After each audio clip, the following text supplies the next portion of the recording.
আমরা যে ইবাদত করি, ইবাদতের মধ্যে দেখা যাচ্ছে যে আমরা কোরআন বুঝি না, কোরআন পড়ি না, কোরআন বুঝি না, আল্লাহর কি আদেশ দিয়েছে সেটা সম্বন্ধে আমরা জানি না, সবখানে বেদাতে ছেয়ে গেছে।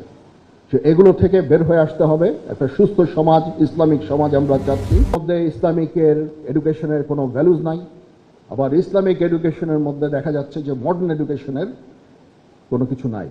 এতে করে যারা ইসলামিক এডুকেশনে বড় হচ্ছে তাদের সমাজের রোলটা কনফাইন্ড হয়ে যাচ্ছে। তো এই জন্য this fusion is very very important, modern education and Islamic education. And আমি মনে করি যে এইভাবে যদি আমরা এডুকেশন ইনস্টিটিউশনগুলোকে গড়ে তুলি তাহলে আমরা একটা এডুকেশন সিস্টেম পাবো যেখানে ইসলামিক ভ্যালুসগুলো থাকবে, মডার্ন এডুকেশন থাকবে, সোসাইটি লাভবান হবে।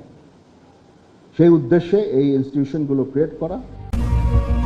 সম্প্রতি পবিত্র হজ পালন শেষে দেশে ফিরে দাঁড়িয়ে রাখা থেকে শুরু করে সামরিক জীবনে ধর্মীয় অনুশাসনের গুরুত্ব তুলে ধরা বাংলাদেশ মিলিটারি একাডেমিতে ইসলামের 4 খলিফার নামে নতুন কোম্পানির নামকরণ এবং সবশেষ আর্মি ইন্টারন্যাশনাল ইসলামিক ইনস্টিটিউটের উদ্বোধন। অল্প সময়ের ব্যবধানে ধারাবাহিক কয়েকটি উদ্যোগ ও বক্তব্যের কারণে নতুন করে আলোচনায় উঠে এসেছেন বাংলাদেশ সেনাবাহিনীর প্রধান জেনারেল ওয়াকারুজ্জামান। সামাজিক যোগাযোগ মাধ্যম সহ বিভিন্ন মহলে তার এসব পদক্ষেপ নিয়ে ব্যাপক আলোচনা ও প্রশংসা বেশ লক্ষণীয়।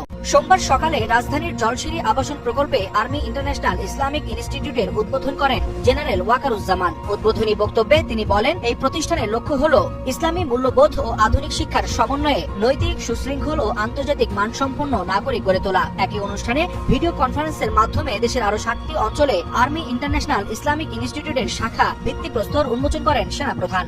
এর আগে গেল 1 জুলাই বাংলাদেশ মিলিটারি একাডেমিতে 2য় বাংলাদেশ ব্যাটালিয়নের উদ্বোধন করেন সেনাপ্রধান। নতুন ব্যাটালিয়নের অধীনে 4টি কোম্পানির নাম রাখা হয় ইসলামের 4 খলিফা হযরত আবু বকর, হযরত ওমর, হযরত ওসমান এবং হযরত আলী রাদিয়াল্লাহু তাআলা আনহুর নামে। সেনাবাহিনীর পক্ষ থেকে জানানো হয়, আধুনিক যুদ্ধক্ষেত্রে চ্যালেঞ্জ মোকাবিলা এবং ক্রমবর্ধমান ক্যাডেট সংখ্যার প্রশিক্ষণ কার্যক্রম আরো কার্যকর করতেই এই নতুন ব্যাটালিয়ন গঠন করা হয়েছে। তবে 4 খলিফার নামে কোম্পানির নামকরণও জনপরিসরে বিশেষ আলোচনায় উঠে আসে। গেল 1 জুন পবিত্র হজ পালন শেষে দেশে ফিরে দাঁড়িয়ে রাখেন সেনাপ্রধান।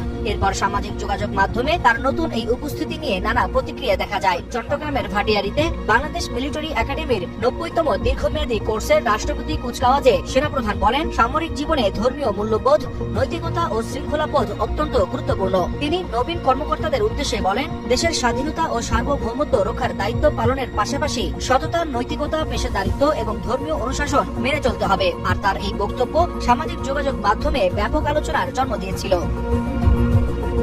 সাম্প্রতিক সময়ে সেনাপ্রধানের এসব বক্তব্য ও উদ্যোগকে ধর্মীয় মূল্যবোধ, নৈতিকতা ও আধুনিক রাষ্ট্রীয় কাঠামোর সমন্বয়ের বিষয়টি বারবার উঠে এসেছে। আর ধারাবাহিক এই পদক্ষেপগুলোই তাকে সামাজিক যোগাযোগ মাধ্যম ও বিভিন্ন মহলে প্রশংসা ও আলোচনার কেন্দ্রবিন্দুতে নিয়ে এসেছে।